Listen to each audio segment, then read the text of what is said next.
YouTube.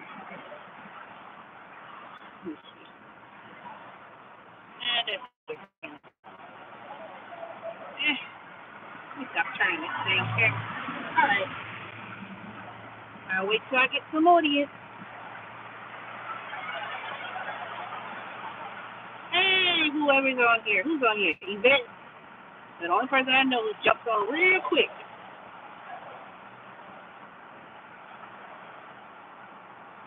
I'll wait for a couple more other people to come on.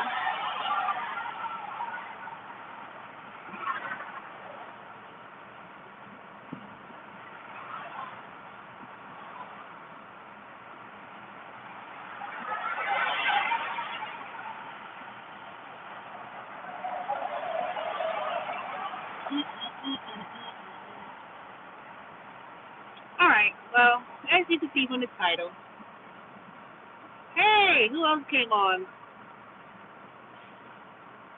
Share your name. Hey, Lynn. How are you doing? Well, let me tell you, I didn't get that position that I interviewed for last. What is these dang plates? I hate these dang plates in the road. Dang, just fix the road. Don't put a dang plate in it. Just fix it. Shit, you know how these people can't drive as it is anyway. I'm doing well. Well, let me tell you, I didn't get that position that I interviewed with last week, but I'm not, I had a feeling that I wasn't going to get it anyway. I didn't feel like it was going to happen. And then at the same time, it probably worked out for the best because I already had something lined up anyway. So just to briefly go over it, I'm in training to work for TurboTax, but I'm in my own business, so I'll be a independent contractor for TurboTax, but it's my own business, and it's I started formally the training today, but it really wasn't too much to do.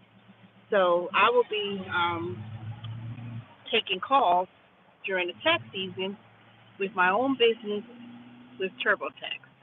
It's through live ops. You've probably seen it a lot, especially if you've seen a lot of ads. This is live ops, and they basically are a company that has they have a lot of companies that do those infomercials. TurboTax is one of them, and what you do is you work from home and you get paid. I get paid per minute, like 32 cents a minute when someone calls during TurboTax, which equates to about $19 and 80 something cents per hour. So it's pretty good. So anytime anybody wants to know when they get TurboTax and say you call TurboTax and you have any type of inquiries or issues, most of the time those positions are contracted out.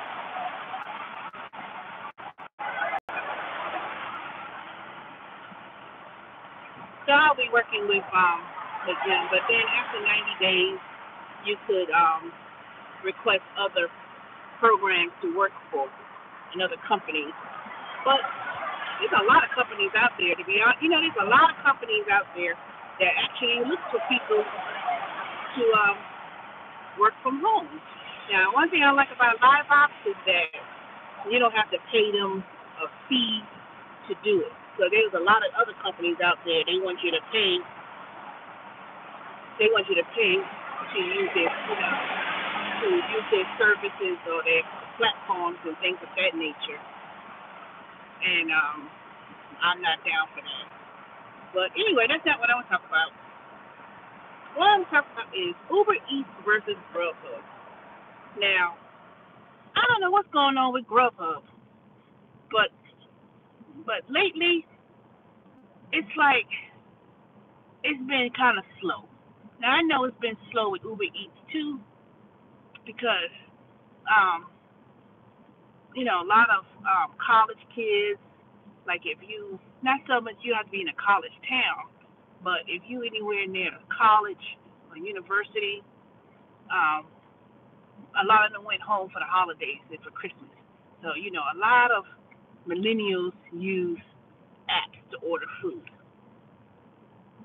You know, if you think about the main people that you deliver for, kind of take an evaluation of who uses the apps, whether it be Uber Eats, DoorDash. And when you look at the demographics of those who use those apps to order food most of the time you're really going to see that a lot of college students use Uber Eats, Postmates, and DoorDash. Yep, when they go home for the holidays, it is slow. It is slow.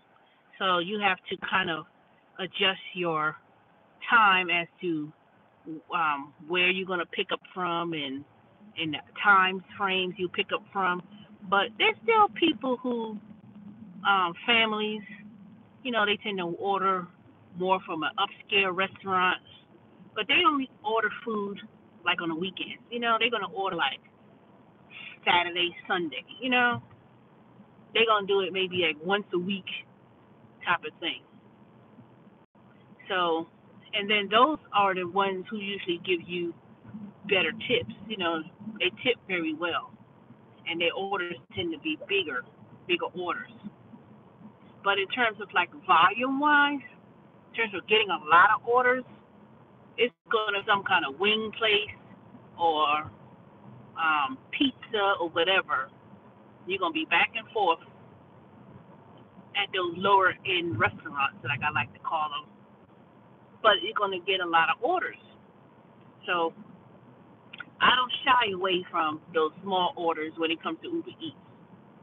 Grubhub, on the other hand, I tend, especially when you get these low offers where they're not tipping. But my whole problem with them is when you have to travel so far. That's when I have an issue. Is when you have to go so far out and 20, 30 minutes going downtown with no parking. That's my issue. That is my biggest thing with Grubhub, is going somewhere, part of downtown, there's no parking.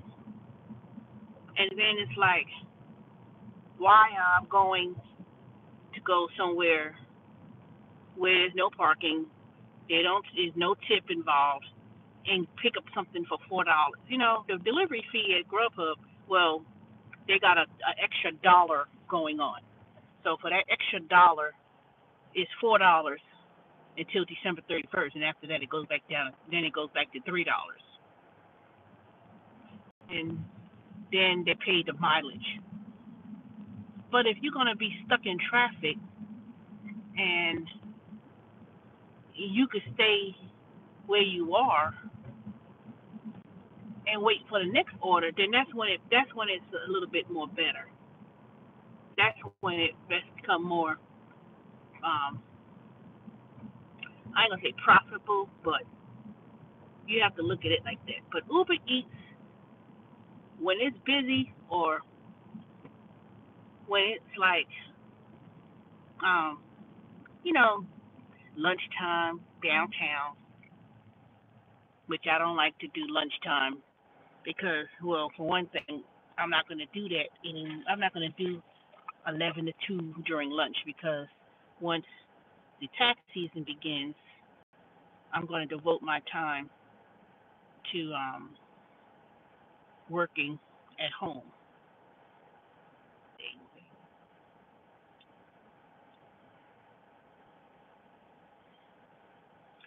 So my other thing was that I have going is Panera Bread, but I haven't heard back from them. I know I took the background. I know I took the did the background check, but I didn't hear anything back from the store. And besides, until I finish my certification, with TurboTax, um, I can't work during the mornings anyway because I have to go through training for 3 hours during the day, and then of course they have a lot of assignments you have to do, e-learning on your own. So a lot of that time is going to be spent doing that.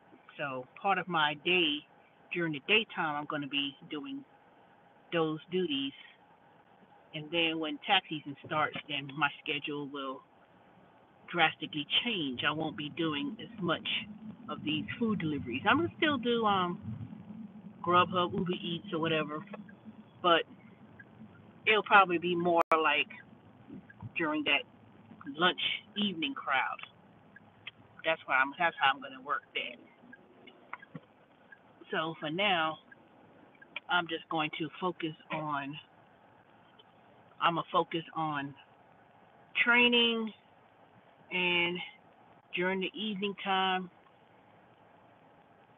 I'll do these food deliveries.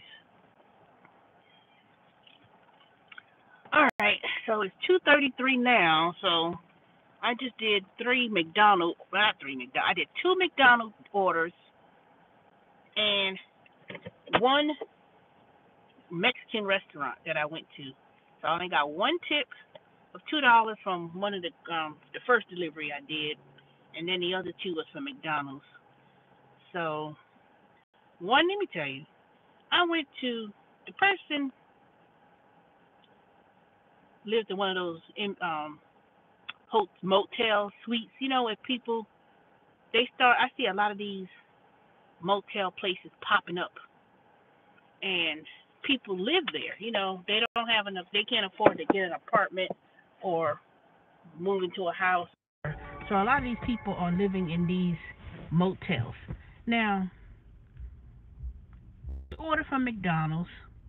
I just picked up the bag, and I'm driving. All I had to do is make a right and go maybe 1 minute up the street. Here come the text. Are you lost? Bitch, no, I'm not lost. Can I just get the bag and drive? So, I ignore it. I got there. Now, they're supposed to be outside. I drive up. You pass me. First of all, why are you standing in your doorway? You need to, you standing opening the door halfway inside in the room, like I'm supposed to see you. So I drove around, and I'm looking. You passed me. Already got an attitude. So I pulled up. I see her. So I hung up. Then the guy, he was coming out of his car, going inside, and I'm like, wherever the hell you came from, he could have went to the McDonald's, picked up some McDonald's, and she would have got her McDonald's. Now, I gave it to the guy. I said, here you go. And I just drove off, hit delivered, moved about my business, because already she's one of those ghetto chicks that trying to, they act like they're going to have an attitude. You lost. Bitch, no. How you going to get lost from driving, not, maybe what? A good, maybe like 5 blocks, maybe 5 city blocks, not even a mile. Your ass couldn't get up and just go to the McDonald's and get the McDonald's. I mean, I don't care. I still got paid for it. So, but to me, I don't know. I don't know what people's reasonings are.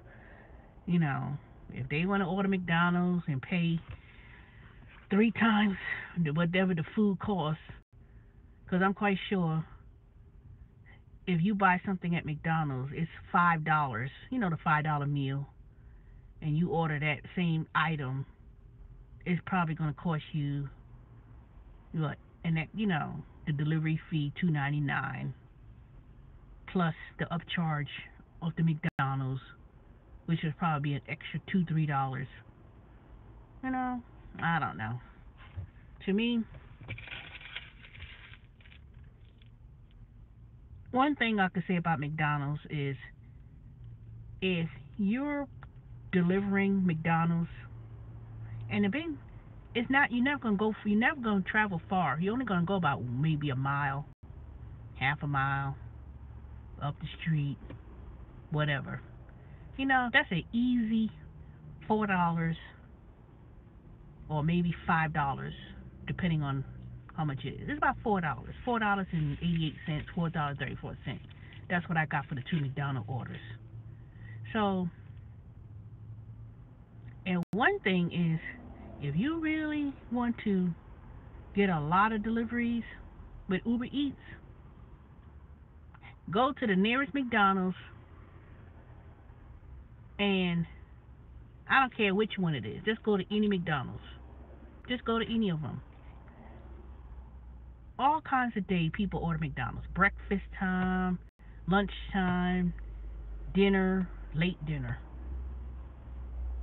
You could probably do about 10 McDonald's runs easily on a given day. And if you're working during the holiday season, because a lot of restaurants are going to be closed during Christmas, they ain't going to be open for Christmas. Only restaurants I know that will be open for Christmas will probably be the Chinese restaurants and probably the Indian restaurants because they don't celebrate Christmas. You know, those two, those establishments, McDonald's, Chinese, and Indian restaurants. Pick your choice on Christmas Day. Now I ain't gonna say you're gonna make a whole lot of money on Christmas Day, but go to any of those and you get some orders easily. And try to go somewhere where there's gonna be a lot of activity going on.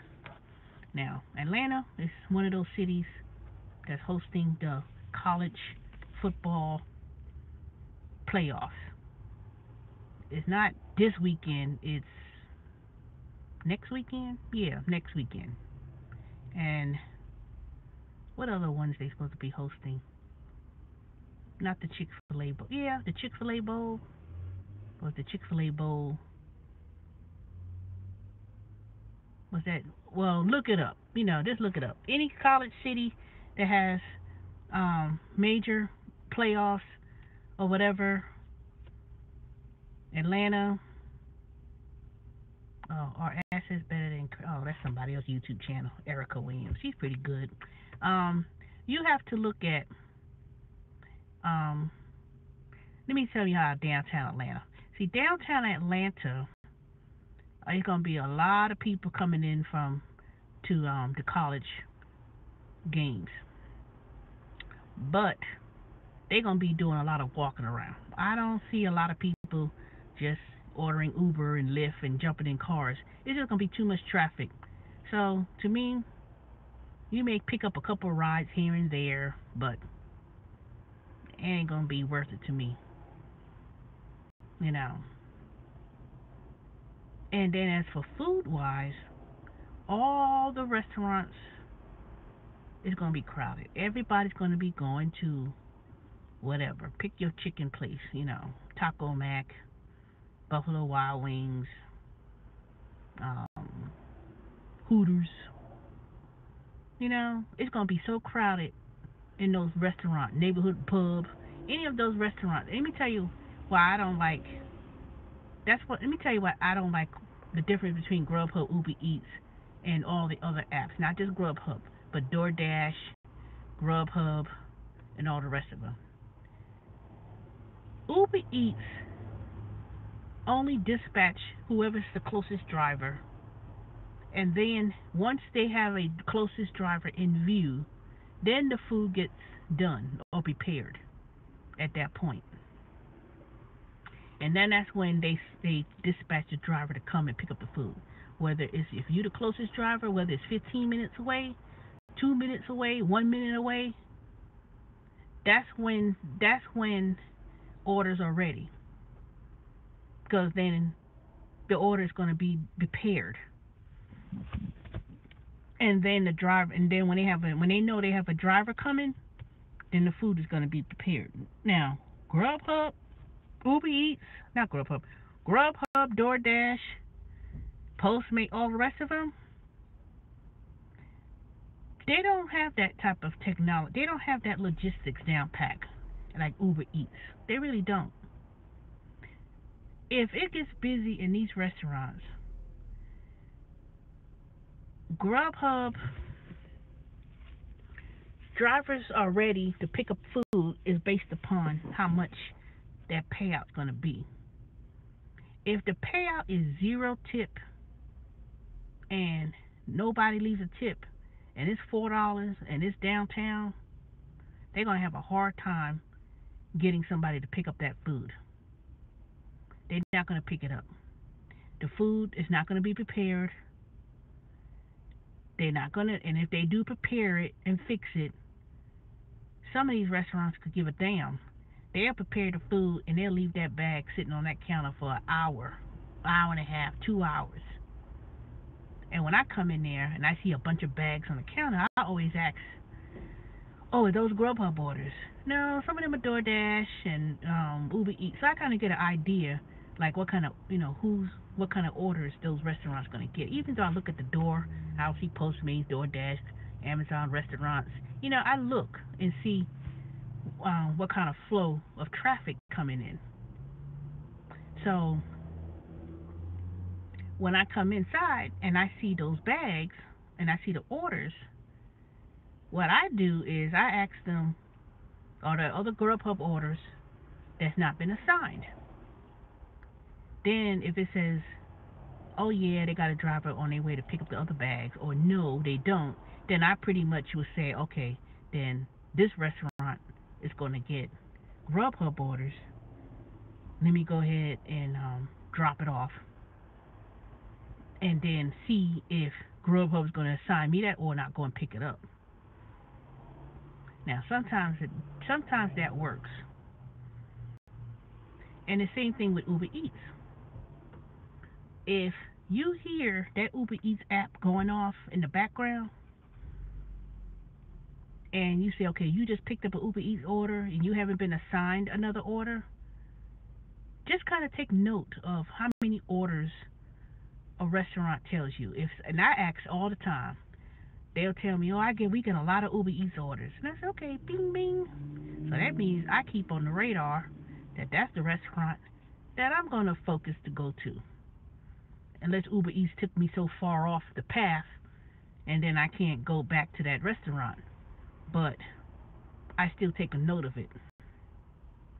Because if that restaurant gets orders at let's say they get about orders at 2, 3, 4 o'clock. Most of the time you don't really get no food deliveries after lunch. When lunchtime is over and they still getting orders at that time, and then you kind of pretty much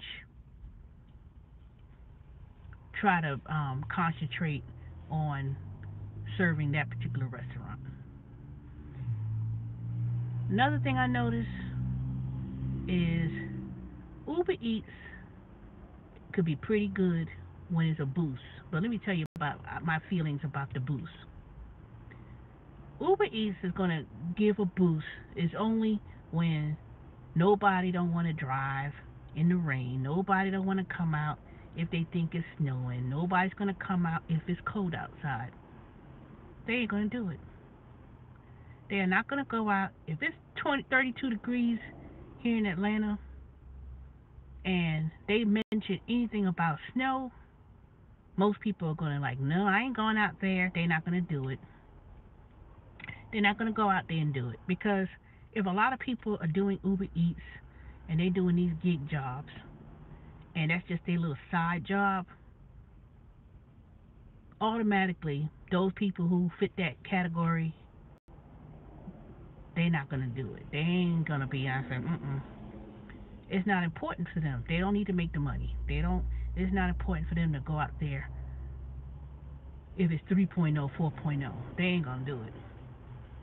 Now, there are those who their primary source of income is being an Uber driver, Lyft driver, they do Uber Eats, or whatever. They'll do it because if there's a boost for Uber Eats, there's a boost to pick up people. I ain't picking up nobody. I'm not gonna do it because number one, I got way too many miles on my car.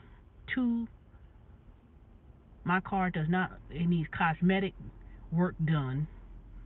I got all these little, these little scratches, and my valance is torn off in the back, and I can't do it. I can't drive people no more. I've been so used to doing food that it doesn't bother me. I don't want to do, people say, oh, why don't you do Lyft?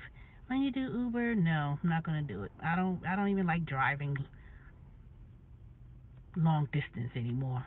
I just, going to the airport and having people in the back seat in your car and, slamming up the car. I just can't. Not me. Can't do it. That puts way too much miles on your car. And then at the same time, the rates are not worth it to me. It ain't worth it. Getting $40 and drove 40 miles and drove 45 minutes, I don't see how you're making any money doing that. 45 minutes, I could do 3 deliveries, drive probably, 10 miles, and make $20. I could do that. I really can. I could make $20 in less than, let's say, 30 minutes, 35 minutes, and I could make about anywhere from $16 to $20 in that less period of time, and I'm not driving that many miles. I know I told this to someone, and if someone knows who they are, hint, hint, Yvette. I said, you have to look at time is money. You have to exchange for time for money. If you're spending so much time driving somewhere and you're doing, and it's taking you so long to get a ride. Say you're doing 40 minutes. You driving to get to wherever. You get there, you pick up someone, and then you driving an hour, and you only getting $30. It's like, it doesn't add up to me. And there's a few people who made YouTube videos that really broke it down. And I said, it makes sense, because you have to look at your time. I rather, if it takes me 10 minutes to get to a restaurant, pick up, I get there, pick up the bag, drop it off, and I do it, and all of that was done in 10 minutes for, say, no, let's look at it from the hour, because it's easier to calculate it from that. I just did 3 deliveries, and I was online for an hour. Technically, I was on there for an hour, and I made 16. What was it? Was it 16 or $18? So, and I only got a tip. Only got a $2 tip. So even if I subtract that tip from it, I made, and I wasn't in no boost either. That's another thing. I was not in a boost, because every time I realize when Uber Eats have a boost, you're driving for 30 minutes to pick up food, and you picking up the food, and you dropping it off. Another 10 minutes. It's like another 10 minutes. So if you look at it, you drove 30 minutes, you got to the restaurant, and then you drove another 20. You drove another 15 minutes and dropped off food, even though you may get an extra boost, and you made, let me see, 40, so that's 60. It took an hour between going, dropping off the food, you got a boost, and um, say you got eight $8 in an hour, and that's with a boost, but it's a short trip. You see how it doesn't add up? It doesn't add up. It doesn't add up because the next trip you go to may take you to another 20, 30 minutes to get to. Then you go there, pick up the food, you drop it off. You did two deliveries in, say, 2 hours, and you only made, $12. It's like you're not getting, you're not utilizing your time, and you're not utilizing your um, time for money. You exchanging, you're exchanging time for money. So it just doesn't add up. And then don't factor in, okay, how many miles are you driving? You add that. That's another equation too. You know, you're driving 40. You drove 40 miles for $16, and because it's a boost. See, the boost, in my opinion, and that goes with Uber Eats and Grubhub. Not Grubhub. That goes with Uber Eats people and Uber regular X or whatever. They're gonna direct you way out. You're gonna be driving a longer extent of time. And I noticed that. I'll say I'm in Tucker right now, right? Right there in the middle, not too far from downtown Decatur, not too far from Lilburn, but I'm in the smack in the middle of a boost. From 5 to 9, Uber Eats is gonna have a boost, 1.5. I bet you, if I was to do Uber Eats from 5 to 9, I know for a fact they're gonna send me back to Lilburn outside of the boost. I may get a boost. Maybe I will get a boost around here. But chances are, every time that boost is given, they're going to take you way out. Way out. I'm in front of all these restaurants. And you're going to sit there and tell me not one of these restaurants is going to be pinging, and I could be right there and pick up the food and go down the street. Sometimes. But a whole lot of times it won't. When they give a boost and they have a customer waiting, order their food 30 minutes ago,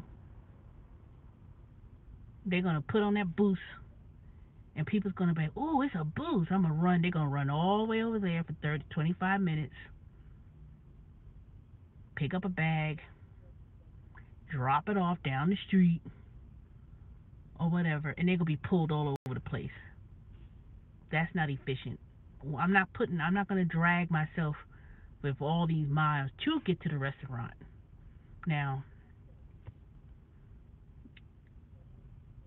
if it's going to give me exchange time for money, then you work your way to be efficient. Grubhub is the same way. They broke down these zones for 4 different places. But if I'm sitting here, if I'm in Decatur, why the hell would I go all the way downtown in the middle of traffic to be in traffic for 30 minutes, 35 minutes, stuck somewhere, and get an order just to turn around that if the person is impatient, you get to the restaurant, and this is one thing I hate. They'll turn around and cancel right there when you're driving. The minute I touch that door, Customer called and they canceled. But yet you spent 35 minutes in traffic getting to a restaurant just for them to cancel. And Grubhub ain't going to pay you to get there. They're not going to pay you for your time. They're not going to compensate you because you drove, you got to the restaurant. Now, unless you pick up that food before they took it off that menu and you hit confirmed and you said pick up food and they said cancel, do not deliver to customer, you're getting paid only through the food that you picked up. And half the time, it always be your luck. It never be a good restaurant that you get to keep the food.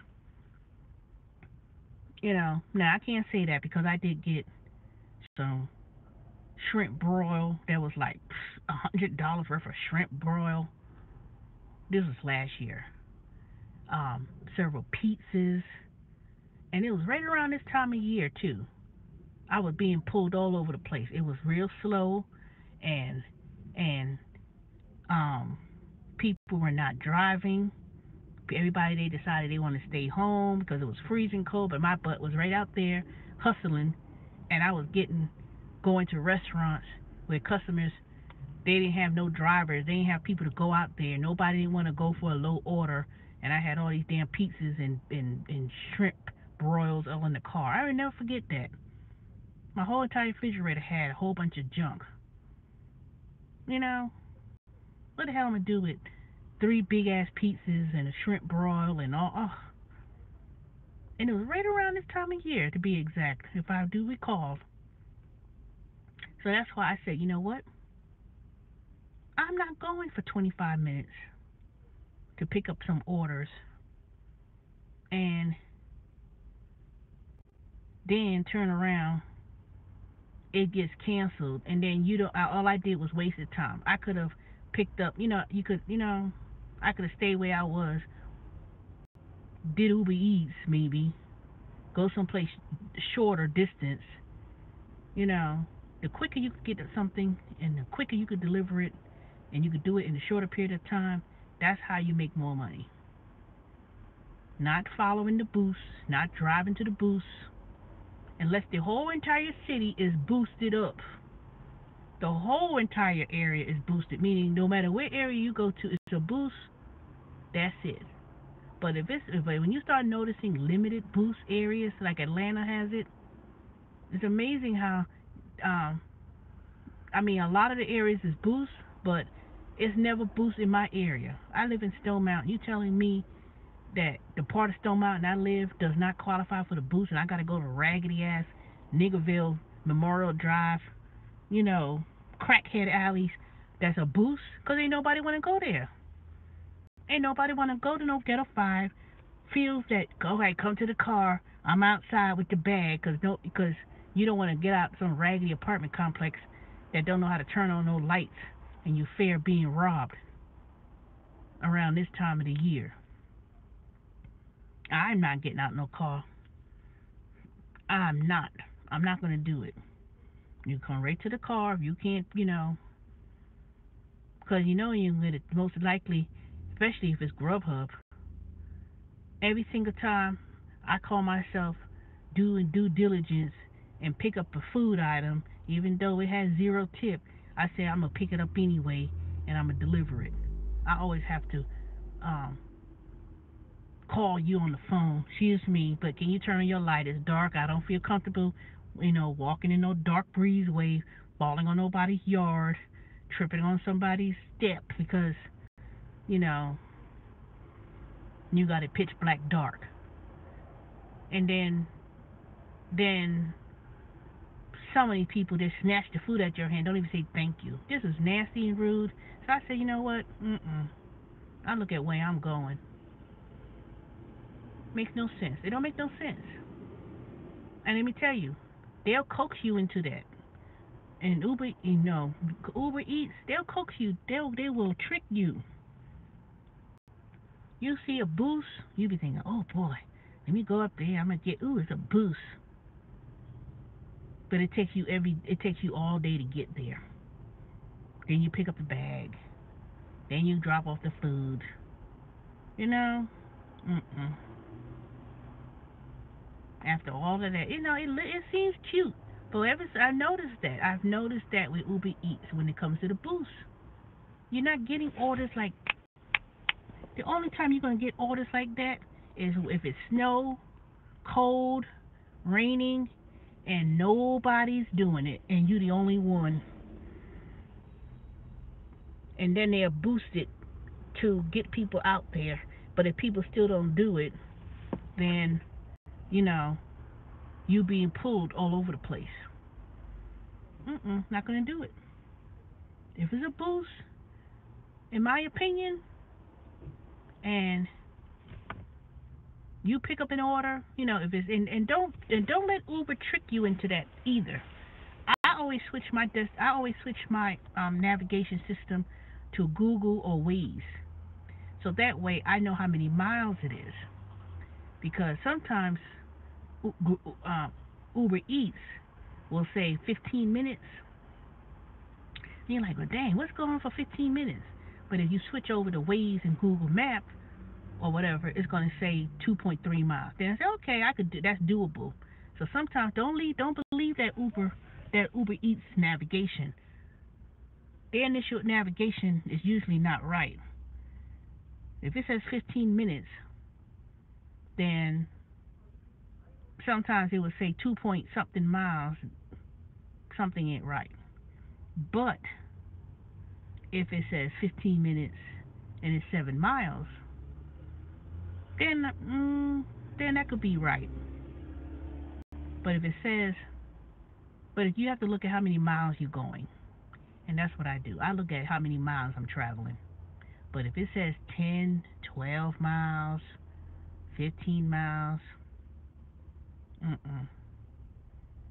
Anything crazy, that doesn't make no sense to me. Same thing with Grubhub. If you going straight ass downtown, and as most cities where it's crowded, no parking, and it's like you're going in the middle of rush hour, or say the middle of some major event, you know, like New Year's. New Year's is a major event. Any city you go to, any town square, any um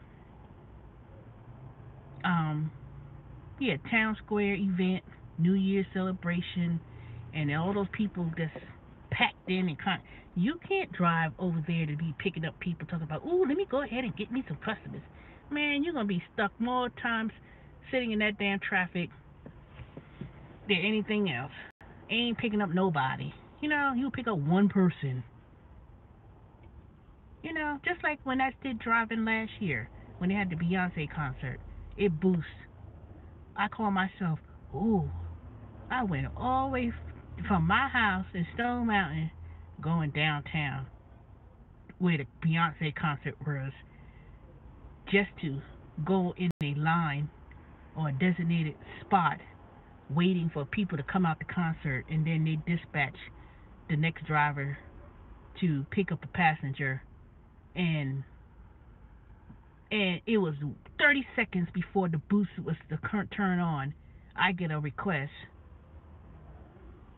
and picked up these two girls that was going Peachtree Street, drop off the second person at the second location. They were trying to do 2 for 1 deal, but I said no, Uber gonna owe me for 2 trips. We ain't gonna do no Uber pool, and it wasn't a pool, it was just a regular ride where um one girl stayed in the car and the other one got dropped off, and then the other one, you go to the other location. I'm like, this trip's going to actually end from the last person, and I had to notify Uber, and they had to adjust it. Man, by the time it took me to go back to the concert, well, the Beyonce concert, all that traffic, it wasn't even, it was a waste of time. It was a waste of time. Uber Boost, Surge, or whatever the hell you want to call it, is algorithmically fixed where you really do not make that much money. Now, like I said, the only exception to the rule to that is when it is snowing, raining, cold, and nobody is out there,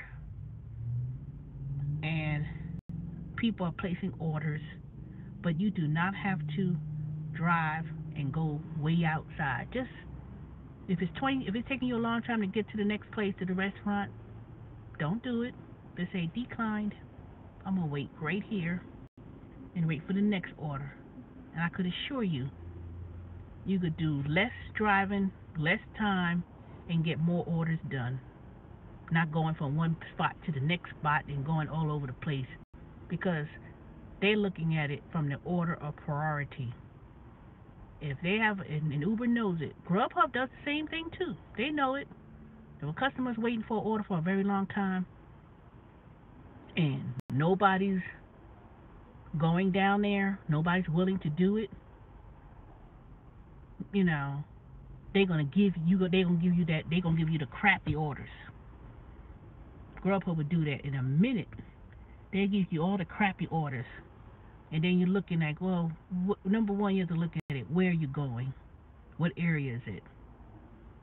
Why are you sending me downtown? If they, and they're gonna do that. Those football games and everything, and all those Christmas events and New Year's stuff. People thinking going downtown you're gonna maximize most of your money. No, it won't. Because everybody's going to be the crab in the barrel. Everybody's going to jump downtown, and nobody's going to make any money. They're going to put a surge or a boost, and everybody's thinking, oh, it's a boost. Everybody and their mother's going to go down there. So, what I would do, I'm not chasing no boost. I'm going to go right outside of the outskirts. That extra $2 or whatever whatever it comes up to be, I can make that up and just go where nobody else is at. Everybody get the boost, fine. But when everyone is getting that boost, what about the other areas that's not a boost? They're gonna be just as busy. I'll make more money doing that. Don't go everywhere where everybody's gonna be packed like fish, and then I could probably did 6 orders in 1 hour versus getting 2 orders that has a boost. I'll make more money. I'll repeat this one more time. I could make more money in a non-boost and get more orders than getting 2 orders that's a boost.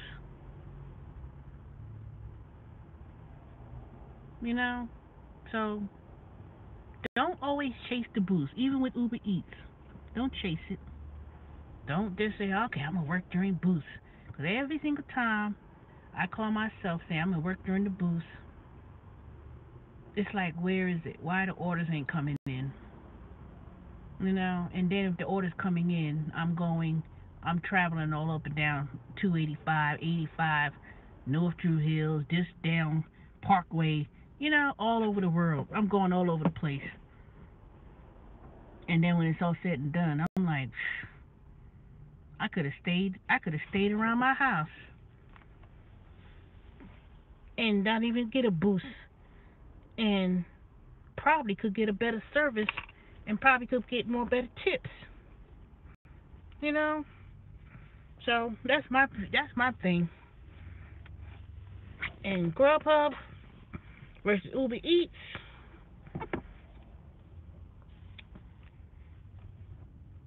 Grubhub, in my opinion, is probably good if you want to make a set amount of money and say a set amount of money for guarantees. But I wouldn't do it all day. I wouldn't do it all day, not like I used to. I wouldn't get a whole bunch of blocks and do that anymore, because now they're putting it out there where they need, they put it out there. We got blocks open. We got people, we got blocks open, and nah, nope. I'll just work my little block, work my little couple-hour blocks, and that's it. But to do that 8, 10 hour blocks and trying to get every single block all the time, nah. It's like they almost got it. All these companies got the algorithm set. Bonuses or anything extra they call themselves doing. Trust me, you really are not getting the benefit. I know some people they they they do that, but I just don't see it. I just don't see it. You know, I mean, like I said, you have to be smart about it, how you do it, and you have to look at it from um, know know your restaurants.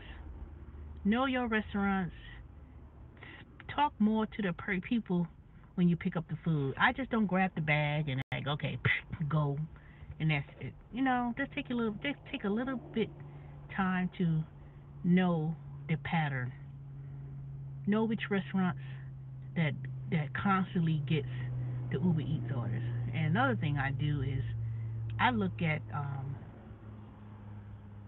Grubhub recently updated their app where they now have it where I could um, supposedly I could order Grubhub and do be they I guess they have it where the drivers are now have capabilities of using their logon to order Grubhub as well. And I put my zip code and my house, my address, and I look at the restaurants that pops up in my area, and it'll be We Got Soul, but We Got Soul get a lot of Uber Eats orders, but um, you could also pick up from We Got Soul yourself. You don't have to have a driver deliver your food. They also have it where um, you could pick up food. Now, I know Uber Eats, they do a lot of Uber Eats orders because I asked them. They say, yeah, we get a lot of Uber Eats. And they really do. I could literally probably stick around the house and on a given day I could probably go there. It's a few restaurants. There's a lot of restaurants. And you know the patterns. They'll tell you. A steakhouse place, they'll tell me they always have a special in the middle of the week. And people order when they got the special. And they will order the food on that particular day. And they say they get real busy on that particular day because of whatever special they got going on. Same thing with DoorDash. DoorDash has a special um, with the Cheesecake Factory. And this was last year. So they said, okay, we got a special. Man, I was in and out of that damn mall and that restaurants. They hated it. Let me see. They hated it. They did not like delivering. They did not do that. They did not like that special because it was off the chain. It was like extremely busy, extremely busy because they had the free delivery. That's what it was. DoorDash had that free delivery. Now, DoorDash used to pay $5 plus tips. Yeah, how does this look? It look cheesy. I'm gonna keep it like this for now. But that's what they did. That's what they did.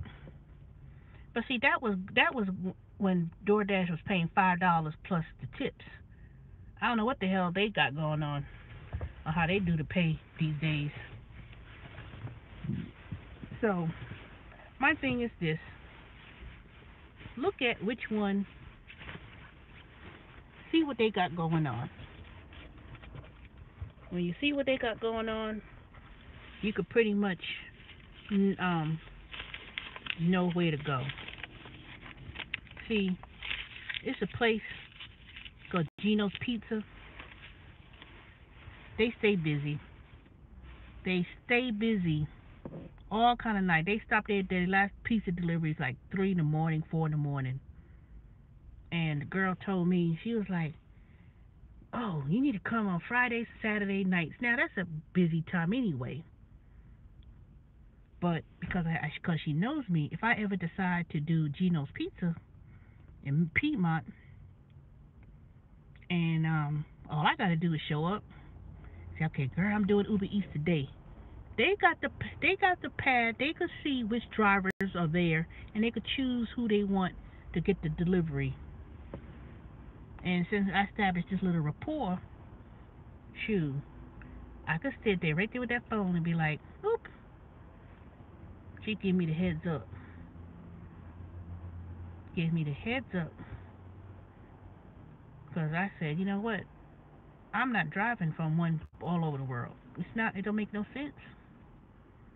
Don't chase the boost.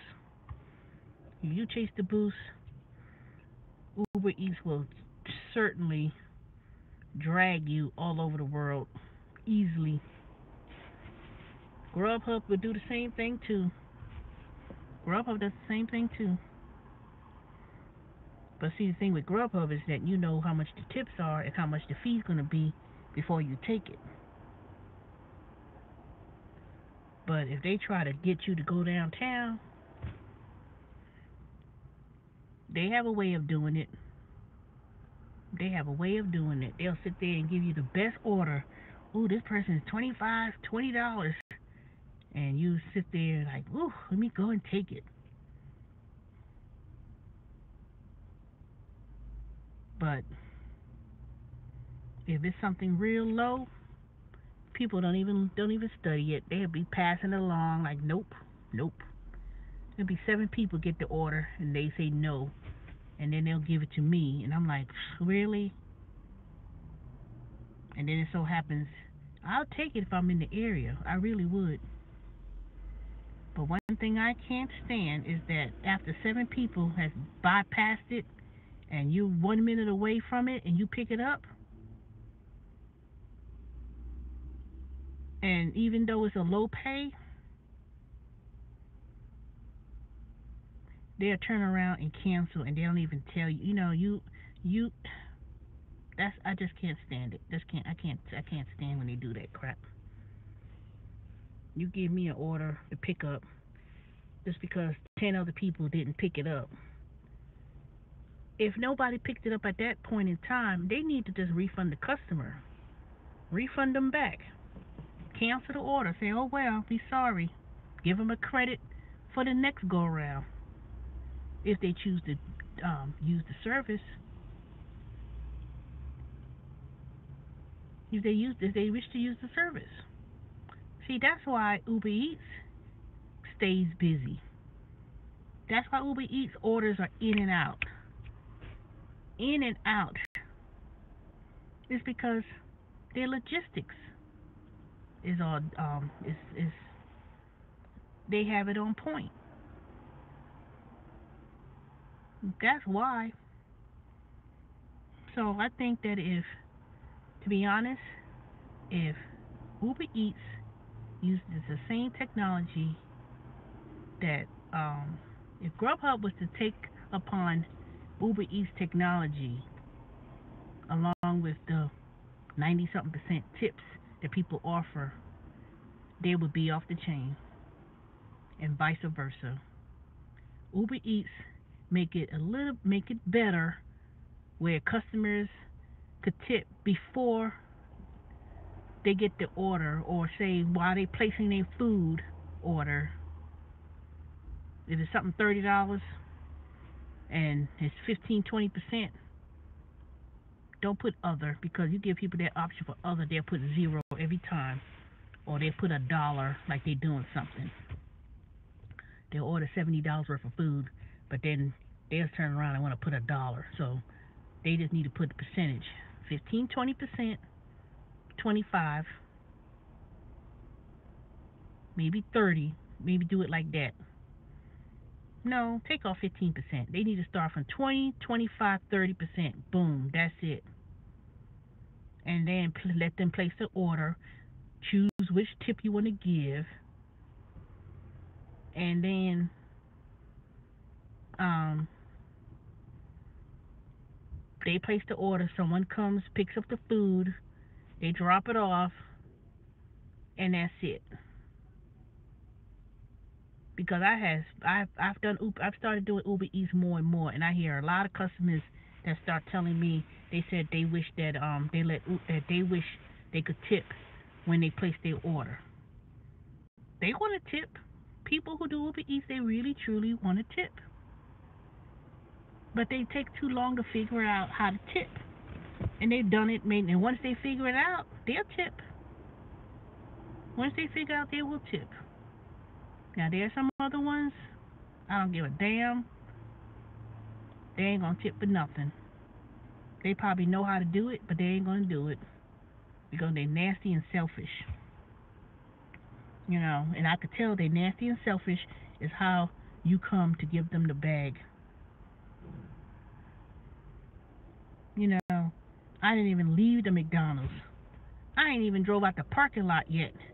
Here come this bitch, you lost. When you at? Bitch, don't be texting me. If you got the app to look, you can see that I didn't leave the McDonald's yet. Why are you texting me? Are you lost?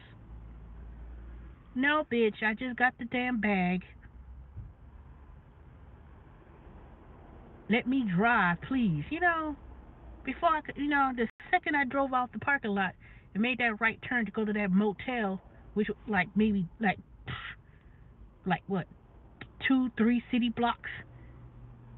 You already calling me on the phone? I already recognized, no, Mapleton. Why are you calling me? Can I get there? Already calling you. Calling me for what? Why are you calling me? You looking at, obviously you got the phone in your hand. You can see where I'm driving. Can I not, you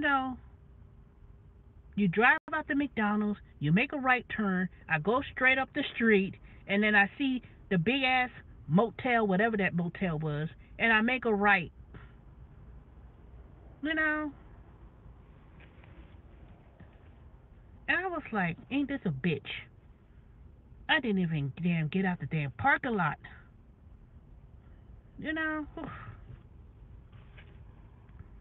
But you know what? I just say, you know what? You just make sure you at the curve. And she wasn't even at the curve. You standing outside the door. And then her friend or boyfriend, who the hell he was, he coming out the car. And I said, can you go and get that bag from her already? Or those kind of people. Here you go. Bloop. Hit the rating for her. Rude. Thumbs down. And keep it going. Don't become already you calling me the minute I leave the McDonald's. You calling me for what? Why? And another one who does that crap is that damn Grubhub customer service. We just want to know, did you get the customer? How long is it gonna be for the customer? I said, you just gave me the order 1 minute ago. Why are you calling me? Why are you calling me if you know you just gave me the food? You just gave me the order. Can I drive? Can I drive, please? So I can get to the restaurant, so I can get to the person's house. Really? I can't stand being micromanaged over no damn food. That's the worst thing I hate. You just got the order 2 minutes ago. You going into the restaurant with the bag, waiting for the food. They calling you. And the customer want to know where their food at. Call driver support and ask them the ETA time. Because obviously y'all could see 5, 7 people rejected the order and you calling me to death. They need to have their stuff together, for real. For New Year's, that's what they need to focus on. For New Year's, Grubhub with a tip that's already included the option, they need to bump it up, higher. Nobody's not going to take a $4.25 to $4 and something cent minimum. And then when they on in January 1st, when it goes back down, when it goes back to $3, nobody's not going to take $3 and 20 something cent and drive 25 minutes, 30 minutes to some restaurant for $3 and 20 something cent. No. Mm-mm. And the same thing goes with Uber Eats. You may not know what you're going to get for Uber Eats. You may not know where you're going.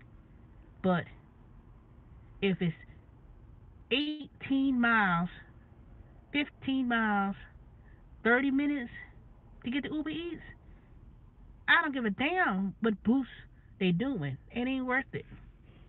It ain't worth it. But like I said, that only pertains usually when it's snowing, bad weather's so bad. Just sit there. Just say no, that's too far.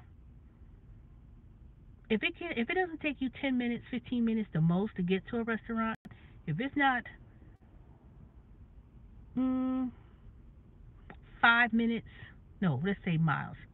If it's not under 10 miles, let's say 4 or 5 miles from McDonald's, unless, that is exceptions, unless you live way out in the suburbs somewhere and you know that for you to get to certain areas is 10 miles down the road, then you would take it. Like me, I knew that around lunchtime, 11, 12 o'clock, ain't gonna be no orders around the house. Most people are at work. So I know for me, I always have to travel at least 8, 10 miles down the road to get to the major food places. And if it's 7 miles for me to go, that's okay. That's usually about right. I usually have to go about 7 miles to get to the rest. Then I'll go and pick it up. Because I know once I get into that area, I'm pretty much going to be up and down the road anyway. So that's how I do it. Time for money. You have to look at your time in exchange for money. Look how long it takes you to do something. You know?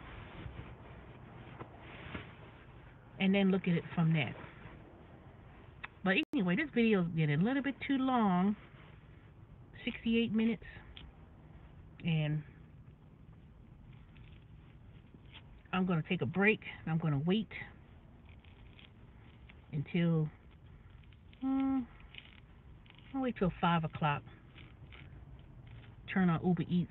Then I'll do Grubhub for my 6 o'clock to 8 o'clock block. And that's pretty much it, y'all. But anyway, look out for videos for my tax things. I'm going to read over the congressional tax overhaul that they've done. See what changes is taking effect, but I hope it's not as bad as I'm thinking it is going to be. But please don't listen to people who makes videos and I'm gonna do some tax. I'm gonna give y'all some tax information, and you can write off gas receipts, your blah blah blah. Don't go to people who's too general. Anybody knows that. Everybody hears that all the time. So I'm gonna give you my professional evaluation and viewpoints, because once I finish the certification as a TurboTax technical support, part of that is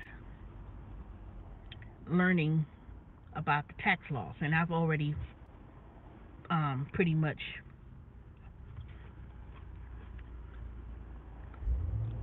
SME, which is subject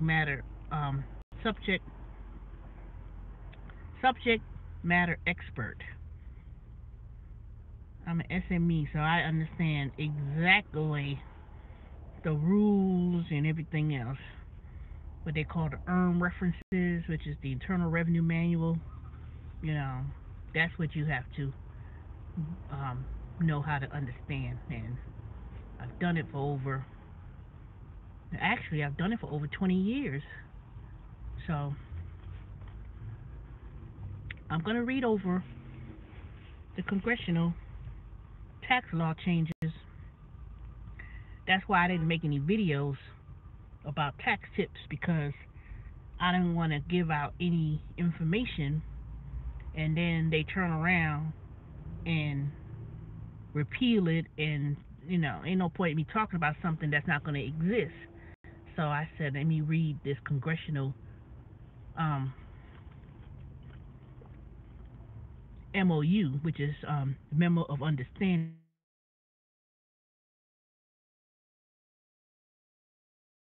IRS agent and employees, I guess, and um,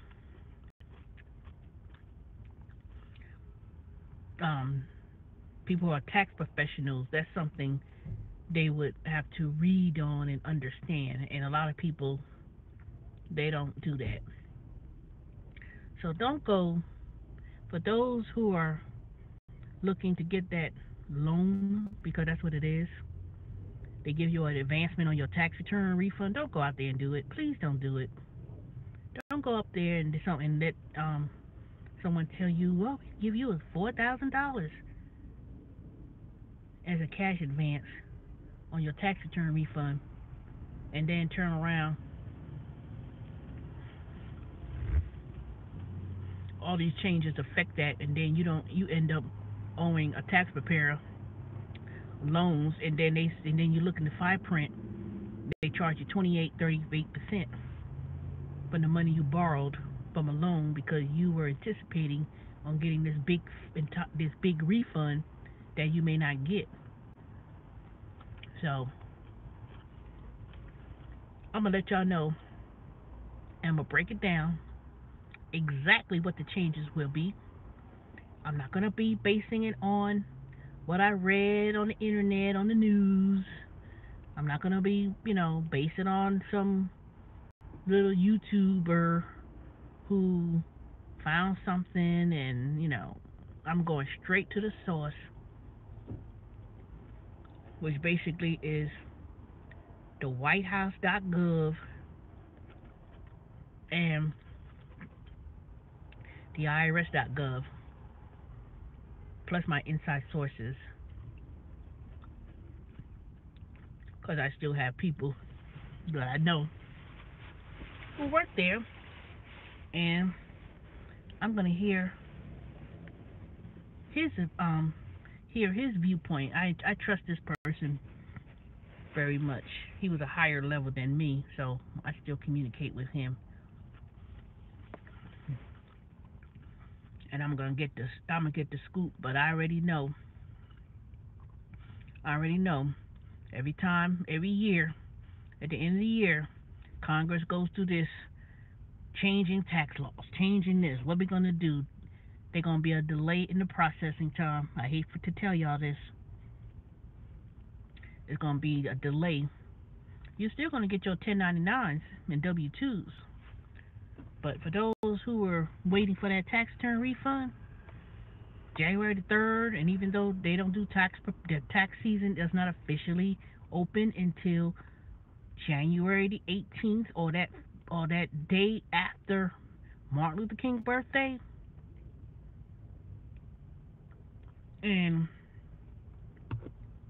please, I'll make a plea.